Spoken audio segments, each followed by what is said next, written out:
Nearly 1 week into the fighting, Ukrainians have been outmanned and outgunned, but have continued to resist Russian troops.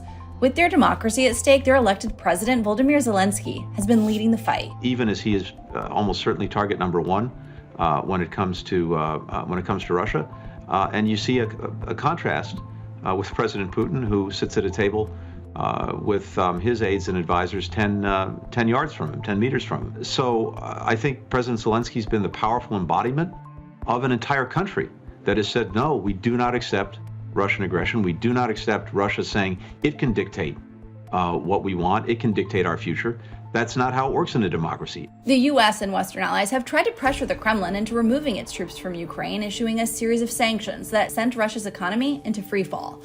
Amid the economic pressure, initial peace talks were held Monday between Russia and Ukraine, but with little progress. It's awful hard to make peace when you have a Russian gun at your head, when you have 100,000 or so Russian forces in your country or on the verge of coming into your country. Secretary Blinken has said Russia's goal is to reconstitute the Soviet Union, meaning it likely wants to go further than trying to take only Ukraine. There's something bigger at stake here. One country can't say, I've got a sphere of influence, and everyone in that sphere is going to listen to me and do what I say, not the will of the people in the country itself.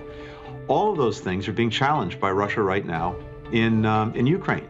And if we allow that to go unchallenged by the rest of the world, if we allow it to happen with impunity, then the whole Pandora's box opens up, and you have the kind of instability and conflict that led to war in the past. Now, I think this is going to play out over weeks, months, maybe even longer, because Russia does have a huge disparity in force. Mr. Secretary, you just said it could play out over a week or a month. You expect the fighting to continue in Ukraine for weeks and or months?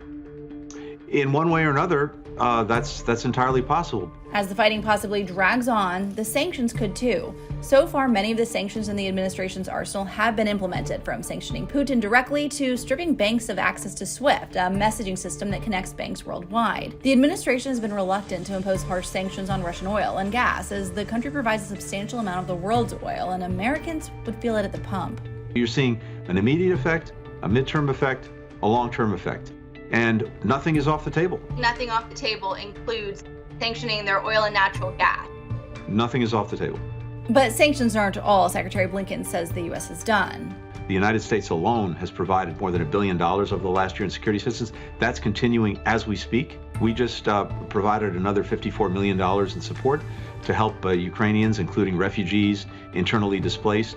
But again, Europe, the international system, countries around the world, standing up to do that too. That humanitarian aid and those military resources, you're going up against a nuclear power, and even this weekend, Putin put those forces on high alert. So how worried should the world really be then that we are inching closer to a nuclear war of some kind?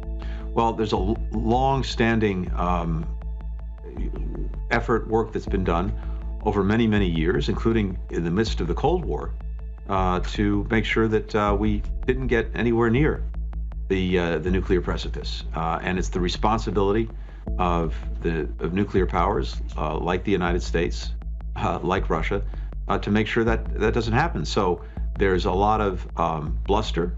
We're looking at that very, very carefully, but there's a responsibility on the part of Russia to calm that down. And we're, of course, watching very, very closely. Very, very closely what's happening. So are other countries around the world. But saying irresponsible things, and even worse, doing irresponsible things, is something that the world is very focused on. We've been very clear that American forces are not going to be fighting in Ukraine. We've been equally clear, the president's been equally clear, that based on our Article 5 commitment, an attack on one is an attack on all at NATO, that we will defend every inch of NATO territory if it is on the receiving end of aggression. From anyone, including from Russia. We're dead serious about that. It's profoundly not in Russia's interest to pursue aggression against a NATO country. I think Russia understands that, takes it very, very seriously. So far, it hasn't come to invoking the clause. Meanwhile, as a Russian convoy moves closer to Kyiv, Ukrainians continue to fight for their country. The big mistake that President Putin has made is thinking he was committing this aggression against a Ukrainian government he didn't like. It turns out it's against all of the Ukrainian people.